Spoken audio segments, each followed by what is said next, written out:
दी print के YouTube channel को subscribe करें और ताज़ा अपडेट्स पाने के लिए बेल आइकन दबाएं।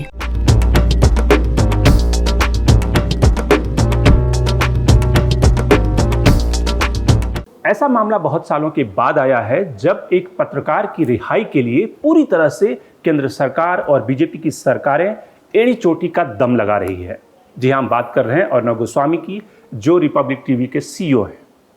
उनके खिलाफ जो अबेटमेंट ऑफ सुसाइड का मसला है, उसको लेकर पिछले दिनों जब पिछले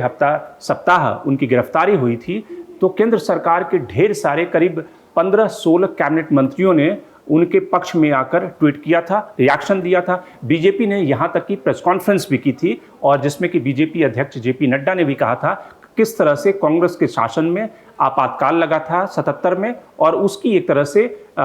फिर से पुनरावृत्ति हो रही है अर्नब गोस्वामी की गिरफ्तारी के मसले पर। अर्नब गोस्वामी का जो मसला है उसको लेकर आज कोर्ट में 2 सुनवाई होनी है। एक हाई कोर्ट में सुनवाई हो रही है जिसमें कि अर्नब गोस्वामी के वकीलों ने चैलेंज किया है कि उनके खिलाफ जो FIR दर्ज किया गया है वो गलत ढंग से दर्ज किया गया है, और दूसरा मसला ट्रायल कोर्ट में है जहां पे उनका मामला लंबित है।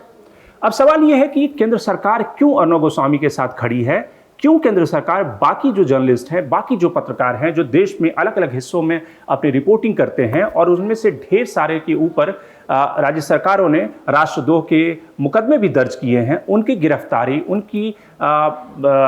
उनके खिलाफ जो मुकदमे दर्ज होते हैं उस पर राज्य सरकारें और केंद्र सरकार चुप्पी साध लेती है, लेकिन अर्नब के साथ बीजेपी सरकार क्यों खड़ी हुई है? क्या है अर्नब गोस्वामी का मसला? तो प्योर पॉलिटिक्स में बात अर्नब गोस्वामी की।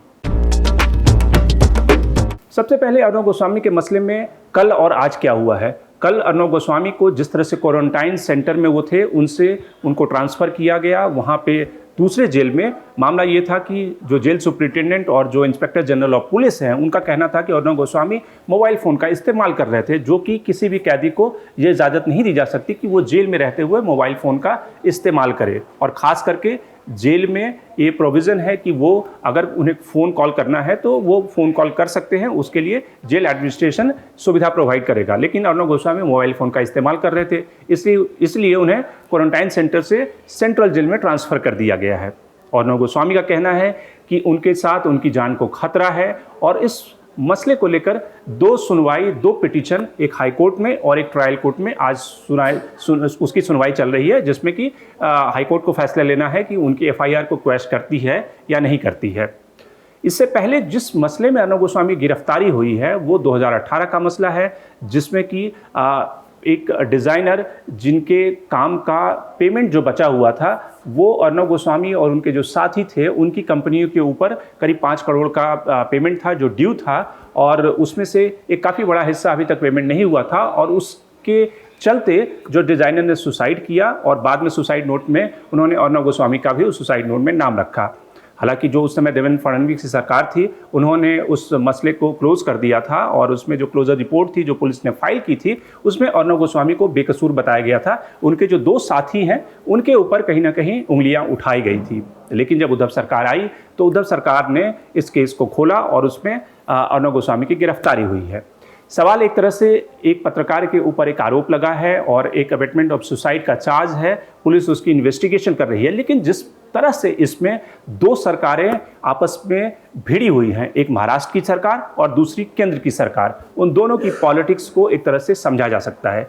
दोनों की पॉलिटिक्स क्या है? महाराष्ट्र सरकार की पॉलिटिक्स है कि महाराष्ट्र सरकार को लगता है कि अर्नब गोस्वामी एक लगातार एक तरफा एजेंडा कहीं ना कहीं महाराष्ट्र सरकार पर, सुशांत सिंह का मसला हो या फिर ड्रग का केस हो, इसमें कहीं ना कहीं महाराष्ट्र सरकार को डिरेल करने के लिए, उसे गिराने के लिए लगातार कोशिश कर रहे हैं, और वो कहीं ना कहीं बीजेपी का जो पॉलिटिकल एजेंडा है उसके लिए काम कर रहे हैं। इसलिए महाराष्ट्र सरकार ने इस 2 साल पुराने केस को खोला है। हालांकि सरकार का ये कहना है कि जो उस समय के हाई कोर्ट के पूर्व न्यायाधीश थे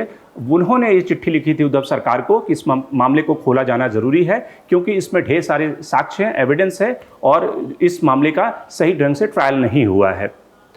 लेकिन इस मसले पर जिस तरह से केंद्र सरकार अर्णव गोस्वामी और रिपब्लिक चैनल के साथ में खड़ी हुई है, उससे ढेर सारे जो इंडिपेंडेंट ऑब्जर्वर हैं उनके बीच में एक सवाल पैदा हुआ है, एक सवाल खड़ा हुआ है कि सरकार क्यों अर्णव गोस्वामी के साथ खड़ी है। क्या अर्णव गोस्वामी के लिए नियम कानून अलग हैं और बाकी जो एक तरह से प्रेस फ्रीडम, मीडिया के जो संस्थान हैं उनके लिए क्या अलग नियम हैं? क्योंकि पिछले कुछ सालों में आपने देखा होगा कि ढेर सारे ऐसे जर्नलिस्ट अलग अलग राज्यों में, जिसमें गुजरात से लेकर हिमाचल तक, उत्तराखंड तक जर्नलिस्टों के ऊपर, पत्रकारों के ऊपर राष्ट्रद्रोह के मुकदमे दर्ज हुए हैं और कई सारे जो जर्नलिस्ट हैं वो जेल भी भेजे गए हैं। लेकिन उन सारे केसेस में, उन सारे मामलों में सरकार का जो रवैया रहा है वो बिल्कुल डिफरेंट रहा है। लेकिन यहाँ पे सरकार पूरी तरह से अर्णव गोस्वामी के साथ खड़ी है। कल बीजेपी दिल्ली में, बीजेपी के कई सारे नेता, जिसमें कि तेजेंद्र बग्गा, कपिल मिश्रा, उन्होंने इंडिया गेट के आसपास धरना प्रदर्शन किया अर्णव गोस्वामी की रिहाई के लिए। किरीट सोमैया जो महाराष्ट्र में बीजेपी के नेता हैं, वो राज्यपाल से मिलने गए। राज्यपाल से मिलकर उन्होंने कहा, अर्णव गोस्वामी की सुरक्षा की मांग की। और इससे पहले जब अर्णव गोस्वामी गिरफ्तार हुए थे तो पिछले हफ्ते में ढेर सारे कैबिनेट मिनिस्टर ने अर्णव गोस्वामी के पक्ष में उतरकर उसे एक तरह से आपातकाल की संज्ञा दी थी और यहाँ तक कि बीजेपी ने बाकायदा उस पर प्रेस कॉन्फ्रेंस की। जेपी नड्डा जो बीजेपी के प्रेसिडेंट हैं, उन्होंने कहा कि ये गिरफ्तारी गलत हुई है। तो एक कहीं ना कहीं इससे सवाल खड़ा हुआ कि क्या सरकार अर्णव गोस्वामी की जो पत्रकारिता है, जो रिपब्लिक टीवी जिस तरह की पत्रकारिता करता रहा है और बाकी ढेर सारे न्यूज़ चैनल उस पर आरोप लगाते रहे हैं कि वो एक एजेंडा ड्रिवन पत्रकारिता करता रहा है, तो कहीं ना कहीं सरकार को अर्णव की पत्रकारिता सूट करती है और इसलिए कहीं ना कहीं सरकार उसके साथ में खड़ी दिख रही है और अर्णव को बचाने की पूरी कोशिश कर रही है। ये अलग बात है कि बिहार के ऊपर जो एग्जिट पोल था उसमें जो रिपब्लिक टीवी चैनल था उसने महागठबंधन को एक तरह से लीड बताया है। लेकिन इस मामले से कई सारे सवाल खड़े हुए हैं, न केवल सरकार की मंशा पर, न केवल जिस तरह की पत्रकारिता हो रही है उसके ऊपर, बल्कि जो महाराष्ट्र की जो पॉलिटिक्स है जो बहुत ही बाइपोलर हो गई है, जहाँ पे बीजेपी कहीं ना कहीं उद्धव सरकार को गिराना चाहती है और उद्धव ठाकरे और कांग्रेस एनसीपी की जो सरकार है वो जो उसके आलोचक हैं उसको कहीं ना कहीं कटघरे में खड़ा करना चाहते हैं। तो ये सारे सवाल अर्णव गोस्वामी की इस पूरे केस से खड़े हुए हैं। Shankar Animesh, the print. लेकिन आप हमारे YouTube चैनल को सब्सक्राइब करना ना भूलें और अपने कमेंट्स, अपने रिएक्शन हमें लगातार भेजते रहें।